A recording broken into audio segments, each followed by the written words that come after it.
Hello everyone, welcome back to a new blog, welcome back to a new morning. তো কেমন আছো সবাই? আশা করছি সবাই খুব ভালো আছে। সকালবেলা উঠে রান্নাঘরে চলে এসেছি। আমি চলে এসেছি বাড়িতে, তাই বাড়ি এসে মা যখন রান্না করে তখন আমার তো মাকে হেল্প করতেই হবে। তো তাই মায়ের জন্য মানে আমাদের সবার জন্য আমি তরকারি কাটছি আর কি। তো তরকারি কাটতে আমি এখানে বসে গেছি ফোন অন করে। তো মাকে বলেও নিলাম যে আমি ভিডিও করছি। তারপর তো আর কি, ফোনের থেকে যতটা দূরে যাওয়া সম্ভব ততটাই দূরে উনি যাবে। যাই হোক, আমি কন্টিনিউয়াসলি আলু কাটছি। আসলে আজকে আলুর ডাল হবে। কালকে অনেক অনেক শুটকি মাছ নিয়ে এসেছি, তো সেই শুটকি মাছগুলো দিয়ে আলুর ডাল করব।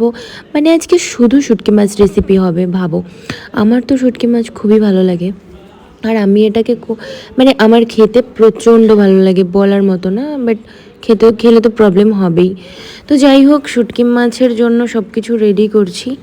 রেডি করে তারপর আমরা রান্নাবান্না স্টার্ট করব।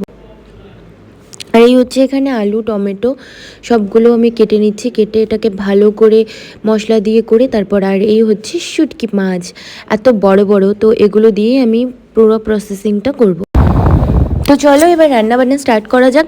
এই হচ্ছে আমাদের টেবিলটার অবস্থা। তো যাই হোক, সব শুটকি মাছগুলোকে প্রথমে গরম জল দিয়ে ধুয়ে নেব। আর এখানে ডাল বসিয়ে দিয়েছি, মা বসিয়ে দিয়েছে মেনলি, তো আমি ওখানে হেল্প করে দিচ্ছি। এরই মধ্যে আমাকে ও বলে ওঠে যে আমাকে এখনই ব্যাংকে যেতে হবে বা আমাকে বাড়ি থেকে বেরোতে হবে।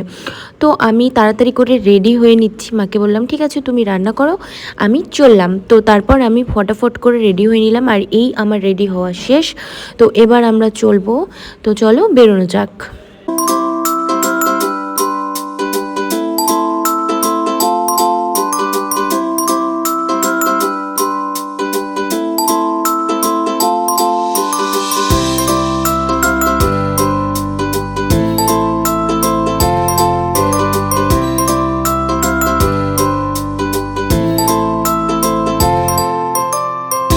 তারপর আমরা বাইরে বেরিয়ে এইখানে এসে না পুরো মুড সুইং হয়ে যায় আমার। আমি বলি যে আমি কোথাও যাব না।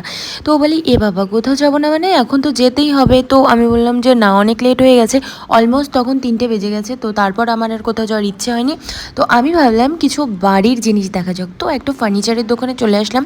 ওখানে আমি ডাইনিং দেখছিলাম অ্যাকচুয়ালি আমাদের ঘরের জন্য। তো এখানে অনেক সোফা আলমিরা এগুলো রয়েছে, এগুলোও আমি চেক আপ করে নিলাম। তো সব কিছু দেখে নিলাম, ভালোই ছিল ডাইনিংগুলো। বাট দাম এত বেশি ছিল, মানে আমার অবাক লাগছিল জাস্ট যে শুধু ডাইনিংয়ে এত বেশি দাম। তো যাই হোক, হয়তো এরকমই দাম। আমি কখনো ফার্নিচারের দোকানে আসিনি, কখনো জানি না, মানে এই জিনিসগুলো সম্পর্কে কোনো আইডিয়া নেই।